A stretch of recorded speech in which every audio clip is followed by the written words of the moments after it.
You want tacos?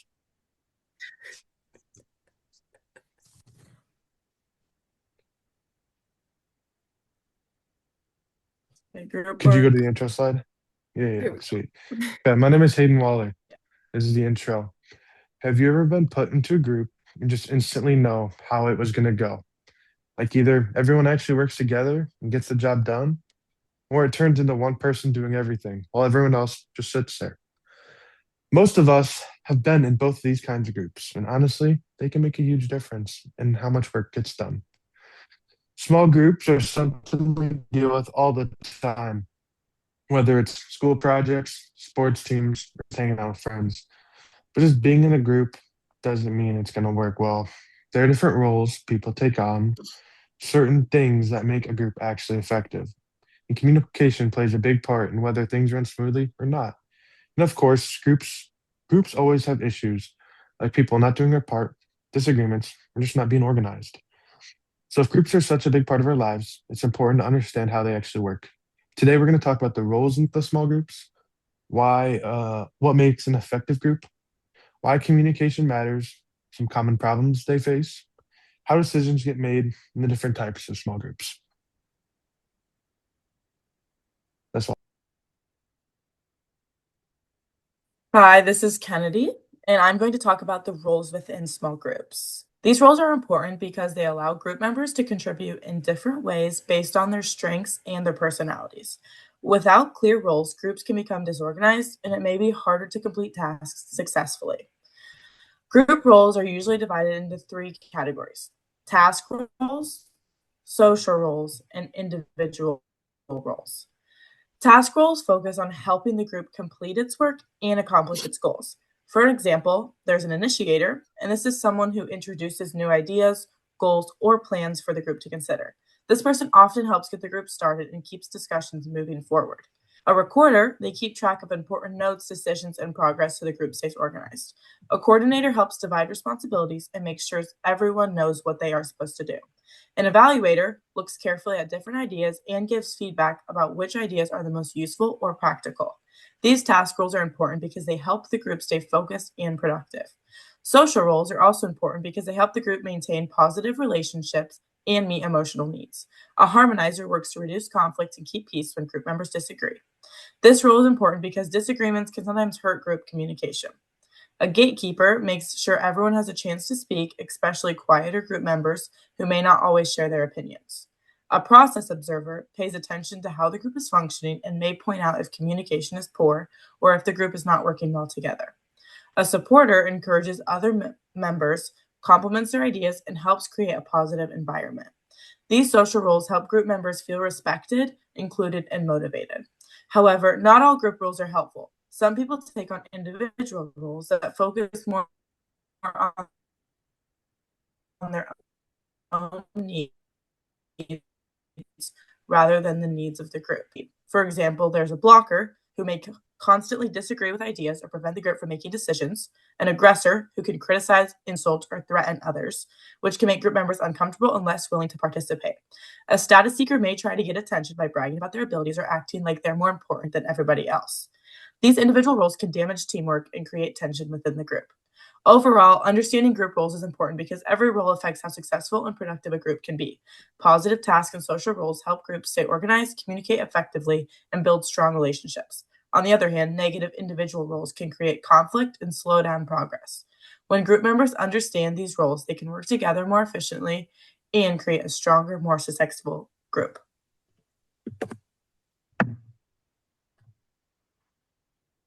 Hi, I'm Whitney, and my slide is about characteristics of effective groups.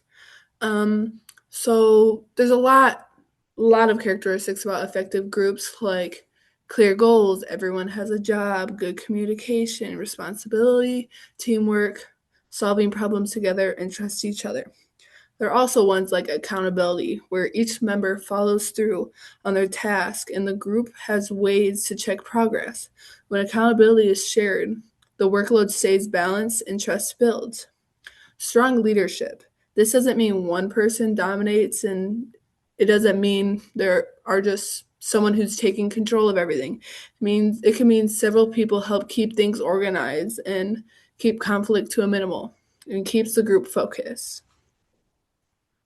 One of the most important characteristics is having a clear goal. This means everyone in the group knows what they are trying to accomplish. When the goal is clear, it is easier for everyone to stay focused and work in the right direction. Another important characteristic in communication in a good group is people talk to each other, listen to each other, and share ideas. This helps avoid confusion and make sure everyone understands their job. Without communication, the group can get disorganized really fast. Responsibility is also really important. Each person needs to do their part and finish their work on time. If one person doesn't do their job, it can affect the whole group. Good groups make sure everyone is accountable. Respect is another big part of effective group work. Group members should be kind to each other, listen to different opinions, and do not put anyone down. When people feel respected, they are more willing to share their ideas. Teamwork is also a key part of good group work. Together, instead of just doing their own thing, they help each other when someone is stuck and trying to solve problems together.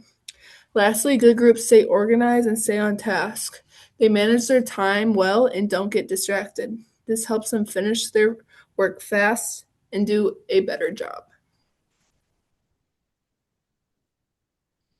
Hi, this is Kennedy again, and I'm going to be talking about issues. Working in small groups can be very beneficial because group members can share their ideas, divide the workload, and support one another. However, small groups also come with several challenges, and that can make them difficult to manage. One challenge is sacrifice. People in groups often have to give up extra time. For example, if some members do not complete their part of the assignment, other members may need to stay up later. They might need to spend more time working or take additional responsibilities to make sure the project gets completed. This can become frustrating, and because some people may feel like they are doing more work than the others, it can create conflict. Conflict happens when group members disagree about the ideas, the goals, or the decisions. Different people may have different opinions about what topic to choose, how much time should be spent on certain parts of the project, or what their final presentation should look like. Conflict can also happen when people feel like their ideas are not being heard or respected. In some cases, group members may disagree about deadlines, money, materials, or the overall direction of the entire project. While some conflict can be helpful because it brings out different viewpoints, too much conflict can slow down the progress of a group and make it really hard to work together. Small groups can also be difficult to coordinate. It is not always easy to find a time when people can meet because they have different schedules, jobs, sports, family responsibilities, and many other commitments in their lives. Some group members may not answer messages quickly or may not be available to meet in person. This can make communication really difficult and delay the completion of many projects. It can also be hard to divide the workload fairly. If not, people have the same amount of free time, and some people might not be able to work as much. Even though small groups can be stressful and challenging, learning how to deal with the sacrifice, the conflict, and the coordination problems, it can really help groups become more successful and work together very efficiently. I'm Chelsea Sullivan, and my slide is decision making in small groups. First, what is decision making? Decision making is a process a group uses to choose the best situation or direction after discussing ideas or topics. The first thing that we want to do is brainstorm, which is where groups come together with open and free ideas or topics. We want to dive into that as much as we can just to stay on the same page. The next thing we want to do is work together as a team where everyone can contribute, have what they have to say, and let everyone be heard or listen to each other. The third thing we want to do is planning. Plan the ideas. What are we discussing? What are the ideas? Organize the ideas. And what are we doing going forward? This also allows every member to feel heard and valued, just like they said earlier, respect and feel heard. Next, we want to make sure that everyone is given a different perspective, honest feedback, and challenges the ideas. We all can partake in these parts. This shows participation and commitment that everyone does have a role to play in decision making or group in general. Lastly, we want to prevent group thinking, which is chaotic. We get off topic and make bad decisions.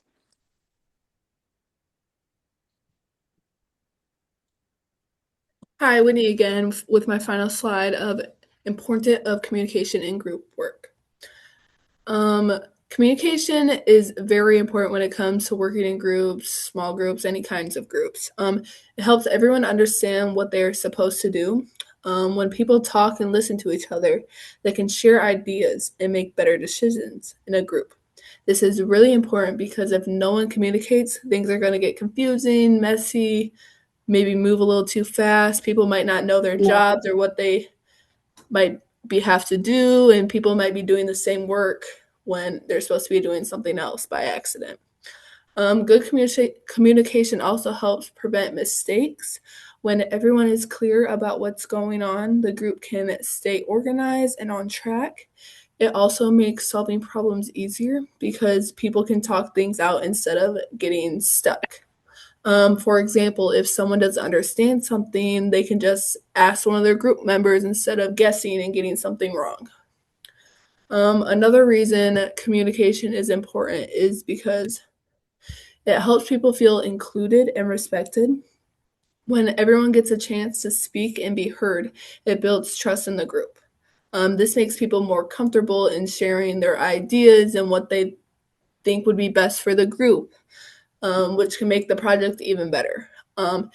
It also helps stops arguments before they get started or end up bad. People Because people can explain how they feel instead of getting frustrated. Communication also helps the group work faster and more efficiently. When everyone knows what's going on, there's less wasted time. The group can stay focused and on task and finish the work on time.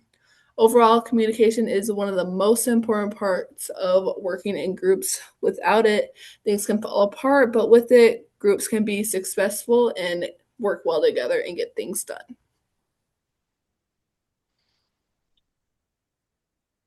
My name is Hayden, and for my final slide, I'll be talking about the different types of small groups.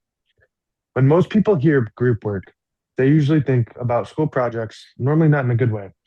Like either a group actually does the work together and everything goes like well and smoothly, or it just turns into one person carrying the group and doing all the work while everyone else just kind of exists. But group work isn't just something we deal with in school. It's actually a big part of everyday life, and there are different types of groups depending on what you are trying to do. One type is called a task group. This is basically what we do in class.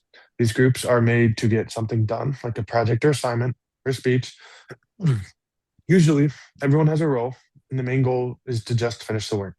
Once all the work is finished, the group is normally disbanded and over. Another type is called the social group. This is more like your friend group.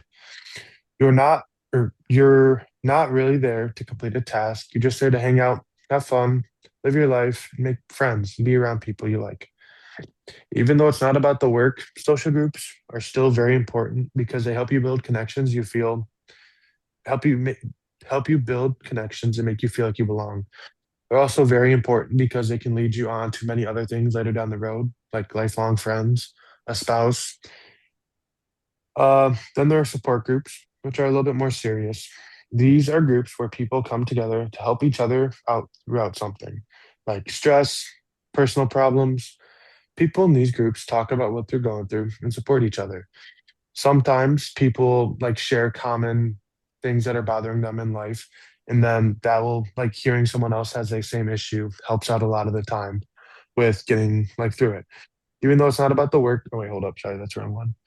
Uh, According to a communication researcher like Stephen A. Beebe, support groups can actually help people feel less alone and improve with how they deal with their problems. Another type is called a learning group. This is pretty much a study group. These groups are all about helping each other understand things better. Instead of just studying alone, people work together, ask questions, and explain things in different ways. This can make it easier to actually learn a topic instead of just going in by yourself and not knowing what to do. Like say I get assigned something and I don't know what to do. I can go to Chelsea and we could ask or like we could talk about it and then like she could help me come and figure out like what I need to do for this assignment. Then you also have problem solving groups. These groups are made to figure something out. For example, the team might work together to fix an issue or come up with a solution to a problem. These groups need good communication because everyone has to share ideas and work towards the same goal. If someone else in the group chooses to not communicate and work towards something else, this can totally throw off the group like project and it won't be as good. Then there are decision making groups. These groups focus on choosing between options, like if a team is deciding what strategy to use, or a group is picking a leader. That's decision making. They usually talk things out and sometimes vote in order what to do to decide. Lastly, there are virtual groups like the one we have right here. They're super common now. These groups don't always meet in person. They use phones, apps, or video calls to communicate. According to Pew Research Center, technology has made it way easier for people to work together, but it can also make communication harder sometimes since you're not face to face. Like also another example of that would be say I'm reading a text from my mom, she just sends like a thumbs up emoji. I could perceive that in many different ways. I could perceive that as like she's super happy, she send me a thumbs up. Or I could perceive it like since I'm not seeing her face to face, I can't see the emotions on her face. So I could perceive it as like a snarky response or like she's angry at me or something like that. Overall, not all group work is the same. Different types of groups have different goals, and understanding how they work can actually make a group work a lot easier. Whether it's school, a project, a friend group, or solving a problem, knowing what kind of group you have can help you do better and avoid a lot of the usual issues.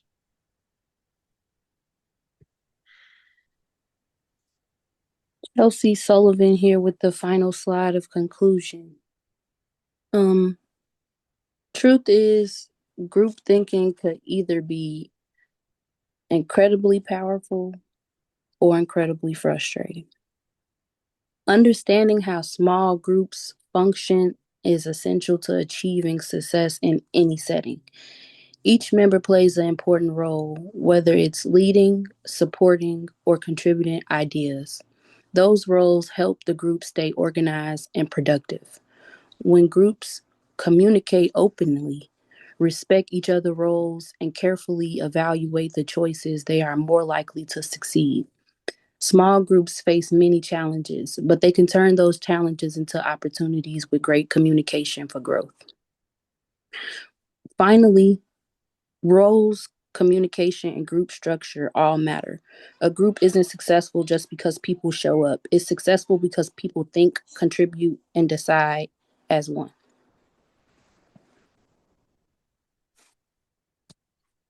Thank you. Thank you. Oh, yeah.